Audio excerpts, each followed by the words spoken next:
हरे कृष्णा। रामाय रामभद्राय रामचंद्राय वेदसे श्री रघुनाथाय नाथाय सीताय पते नमः। आज दिवाली है और दिवाली बुराई पर अच्छाई की जीत का प्रतीक है।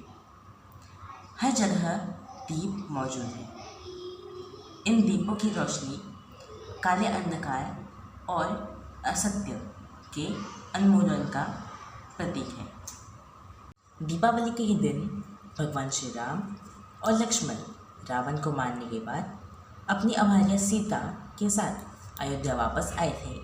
तब अयोध्या वासियों ने पूरे अयोध्या में दीपों की लाइन लगाई थी और इसी को हम कहते हैं दीपावली। और हम इसे दीपावली के नाम से जानते हैं, ना कि फटकावली। जब भगवान राम अपनी अभार्या सीता और लक्ष्मण को लेकर अयोध्या आए थे, तब अयोध्या वासियों ने फटाके नहीं जलाए थे, उन्होंने तो दीप जलाए थे। और आपको जानकर हैरानी होगी कि ये फटाके हमारे तो है ही नहीं। आपको जानकर हैरानी होगी, पर फटाकों का आविष्कार सबसे पहले 7वीं शताब्दी में चीन में हुआ था और बाद में इसकी लोकप्रियता के कारण अन्य देशों में भी फैला गया।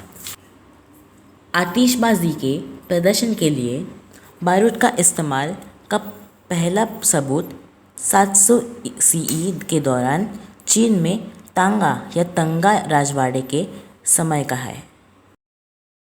अरे भाई, ये फटाके तो हमारे हैं ही नहीं, ये तो चाइनीज़ है। मान लिया हम ब्रिटिशर्स के गुलाम थे, पर आए दिन हम इन फटाकों के भी गुलाम बन रहे हैं। क्या आपको पता है शास्त्रों के अनुसार एक नेक पुरुष की क्या विचारधारा होती है? शास्त्र कहते हैं एक नेक पुरुष की विचारधारा कैसी होती है। पर दुख दुखी पर सुख सुखी। जब दूसरे को दुख होता है तो नेक व्यक्ति को भी दुख होता है, और जब दूसरा व्यक्ति सुख का अनुभव करता है तो नेक व्यक्ति भी सुख का ही अनुभव करता है। पर हमारे साथ ये क्या हो रहा है? ये तो पूरा का पूरा उल्टा ही हो रहा है। तो हमें तो सुख का अनुभव होता ही है, पर जब जानवर यहाँ वहाँ भटकते हैं तो उन्हें तो दुख का ही अनुभव होता है ना। उनके पंख जल जाते हैं, उनके पूंछें जल जाती है, और क्या होता है आपको पता ही होगा। जब हम पटाखे फोड़ते हैं तो वे सल्फर डाइऑक्साइड, नाइट्रोजन गैस और पोटेशियम जैसे जहरीले गैस को वातावरण में छोड़ते हैं। यह मनुष्यों की तुलना में जानवरों का बहुत अधिक प्रभाव करता है। पटाखे इन जानवरों और पक्षियों में टोट और जलन भी पैदा करता है। वे चिंता, तनाव और भय में लक्ष्यहीन होकर उड़ते या दौड़ते हैं। फटाकों से होने वाला वायु और ध्वनि प्रदूषण हृदय, श्वास अथवा तांत्रिक तंत्र से संबंधित विकारों वाला रोगी को प्रभाव करता है। पटाखे फोड़ने पर रंग बनाने के लिए रेडियोधर्म और जहरीले तत्वों का उपयोग किया जाता है। जब ये यौगिक हवा में प्रदूषण करते हैं तो लोगों के कैंसर का खतरा बढ़ जाता है। राष्ट्रीय वनस्पति अनुसंधान संस्था की वरिष्ठ वैज्ञानिक आराधना मिश्रा कहते हैं, पटाखे फोड़ने के दौरान निकलने वाली जहरीली गैस और रसायन उस दर को प्रभावित करती है जिस पर कार्बन डाइऑक्साइड। तो देखा आपने किस तरह पटाखे हमारे लिए, हमारे प्रिय जानवरों के लिए और इस पृथ्वी मैया के लिए कितने हानिकारक हैं। तो भला आप क्या करेंगे इसके लिए? आप बस दिए जलाएं। जो कुम्हार है वो बहुत ही गरीब होते हैं। भारत के कुम्हार इतने इनोवेटिव होते हैं।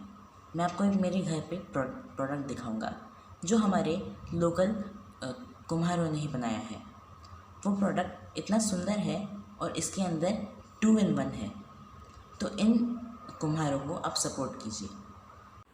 जिस तरह से आपको पता ही होगा कि भगवान विष्णु ने भूमि देवी की रक्षा के लिए वराह अवतरण किया था और भूमि देवी उनकी अर्धांगिनी यानी कि अभार्या है।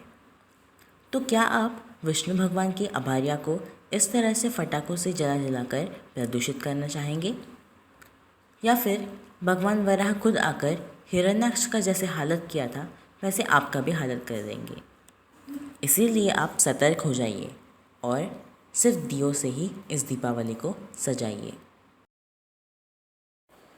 इस दीपावली को आप भगवान श्री हरि के गुण और लीलाओं का श्रवण कीजिए और उनका गुणगान कीजिए, और भगवान श्री हरि के नाम का स्मरण कीजिए और उच्चारण कीजिए, ताकि भगवान हरि अपनी कृपा के साथ साथ लक्ष्मी जी की कृपा भी आप पर बरसाए।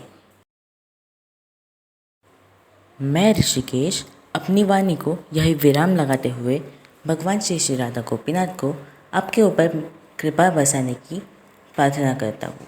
हरे कृष्णा।